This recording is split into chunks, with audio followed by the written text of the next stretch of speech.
actually a different form for each one of his devotees that appeals just perfectly to that devotee's spiritual preferences. So the question that I would ask is, what form of the Lord do you like? What form of the Lord would you prefer to think about, to meditate on, to see before your mind's eye at all times? Then that's the form that you should worship. And there are ways of looking into this astrologically and so on, but really each soul has certain spiritual preferences. And it's okay. Guess what? You retain your individuality in liberation. This is not Mayavadi philosophy, or neither is it some kind of regimentation where everybody has to think the same way. No. Everyone has individual preferences. Krishna made all of us different so that he would have a variety of service to enjoy. Not that we all worship God the same way. This is another weakness of organized religion. Everybody has to follow the same rituals, recite the same prayer at the same time. Krishna must get really bored with everybody praying the same way every day. No. Real transcendental service means that we realize our individuality, the things that make us unique.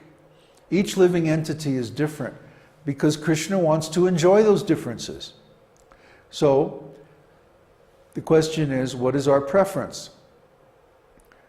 Like when I came to devotional service, I knew from the first 2 weeks I was in the temple that I was into conjugal love. There was no doubt about it. It was just so clear. So those are the forms of the Lord that I prefer to worship. The Govinda form, the Murali Varana form, where Krishna is playing the flute. I mean, I was a flute player myself. How's that? So I can understand from a flute player's perspective how Krishna can enjoy playing the flute in the forest, and how the ragas that he plays on his flute signal the different moods. And I mean, these are the pastimes I'm attracted to. These are the forms I'm attracted to. But everybody's an individual. You see? This is why we don't, for example, in our lineage, some lineages, the guru tells the disciple what is their eternal identity. But in our lineage, we don't do that. That's called Siddha Pranali. What is your realized form? Your Siddha Deha, your spiritual body. The Sahajyas do that. The Babajis in Vrindavan do that. But we don't do it. Bhakti Vinod wrote that if you want to inquire from your spiritual master, what is my eternal form, or what is my eternal service, he may suggest something. But then if the disciple doesn't like it, he should go back and say, no, I'm not comfortable with this. He wrote that in Jaiva Dharma. So what does that mean? That means we have to honor the individual will and preferences of the living entity. Krishna gave us free will. So it's a gift from God. We have to respect it. And if we don't, it's an offense against devotees, at least in my opinion.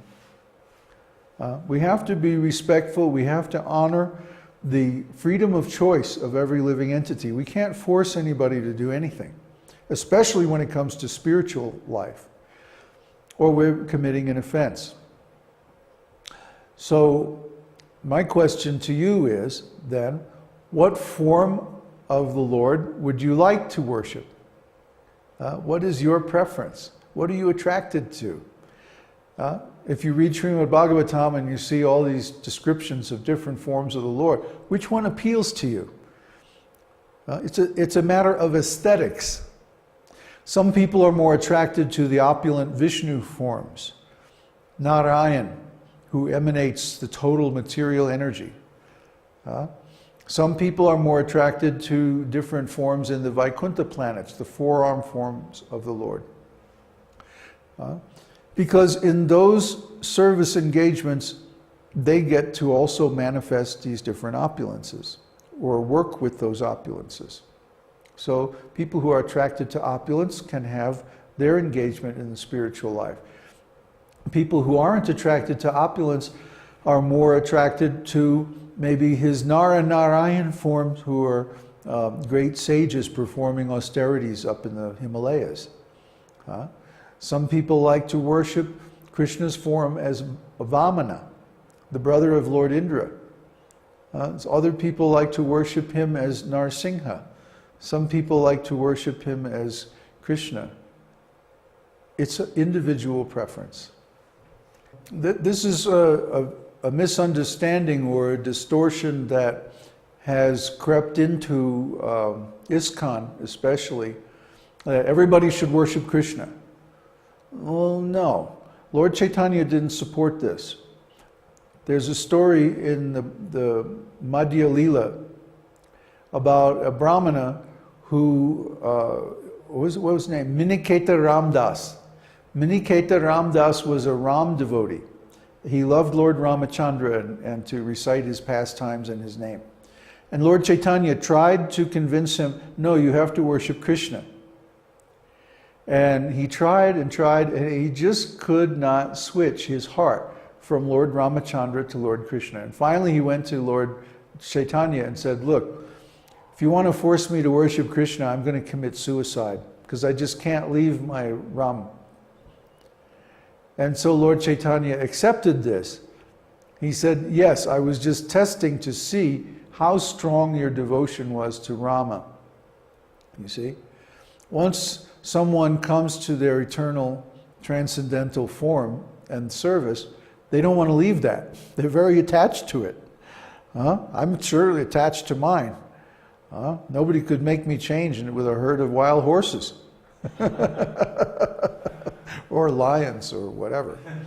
Anyway, I would not recommend that we look at things that way. Although, if one wants to worship any form of Godhead, it's good to worship Krishna because they're all present within him. But in the mood that, Krishna, please give me the blessing so I can worship my Lord in whatever form we're attracted to.